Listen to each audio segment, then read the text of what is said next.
ଯଦି ଆପଣଙ୍କ ଛୁଆ ଆପଣଙ୍କ ଫୋନର ସମସ୍ତ ଡାଟା ସାରି ଦେଉଛି ଏବଂ ଆପଣ ଏଥିପାଇଁ ଟେନସନରେ ଅଛନ୍ତି, ତେବେ ଏହି ଭିଡ଼ିଓକୁ ନିହାତି ଦେଖନ୍ତୁ।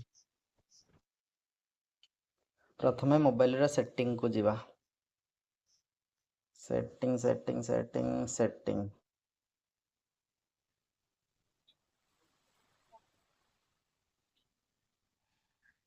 ନେକ୍ସଟ ଦେଖିବା mobile network.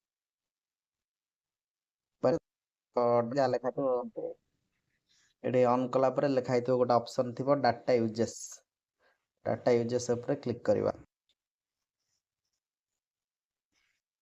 Data uses click କଲା ପରେ ଲେଖିଥିବ ଗୋଟେ ଡାଟା ୟୁଜେସ୍ ଲିମିଟ୍, ଏଟାକୁ ଅନ୍ କରିବାକୁ ପଡ଼ିବ।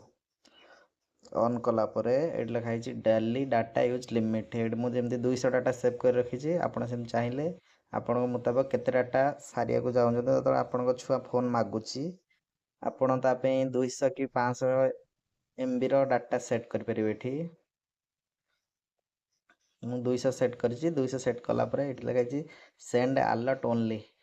200 ଡାଟା ସରିଗଲା ପରେ ଆପଣଙ୍କ ମୋବାଇଲକି ମେସେଜ୍ ଆସିବ, ଆଉ ତା ତଳେ ଲେଖା ହେଇଛି send alert and turn off mobile data.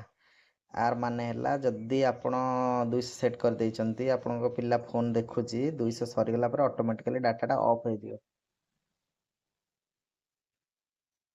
Automatically data of ହେଇସାରିଲା ପରେ ନେଟ୍ ବି ବନ୍ଦ ହେଇଯିବ, ପିଲା ବି ଜାଣିପାରିବନି କ'ଣ ପ୍ରୋବ୍ଲେମ୍ ହେଲା। ଆପଣ ଆରାମସେ ଡାଟା ବଞ୍ଚେଇକି ରଖିପାରିବେ। ଆଉ ଏଇଠି ସେଟ୍ କରନ୍ତୁ। ଆପଣଙ୍କର 1 GB ହେଉଛି, ତା ଅନୁସାରେ ସେଟ୍ କରିପାରିବେ। ମନେକର 1.5 GB ହେଉଛି, ତା ଅନୁସାରେ ସେଟ୍ କରିବେ। ଯାହା ଆପଣଙ୍କର ସେଟ୍ କରିବାକୁ ଚାହୁଁଥିବେ, ଯେତିକି ଡାଟା ସେତିକି ସେଟ୍ କରିଦେବେ। ଆଉ ସେଟ୍ କଲା ପରେ ଏଠି ଗୋଟେ ଅପସନ୍ ଅଛି ଡନ୍ ଅପସନ୍। ଡନ୍ଟାକୁ କ୍ଲିକ୍ କଲେ ଆପଣଙ୍କ ଡାଟା ସେଭ୍ ହେଇକି ରହିବ। ଏମିତି ହେଲ୍ପଫୁଲ୍ ଭିଡ଼ିଓ ଦେଖିବା ପାଇଁ ଆମ ଚ୍ୟାନେଲକୁ ସବସ୍କ୍ରାଇବ୍ କରନ୍ତୁ ଏବଂ ଯେଉଁମାନେ ଏସବୁ ପ୍ରୋବ୍ଲେମରେ ଅଛନ୍ତି ତାଙ୍କୁ ଏ ଭିଡ଼ିଓଟି ସେୟାର କରନ୍ତୁ।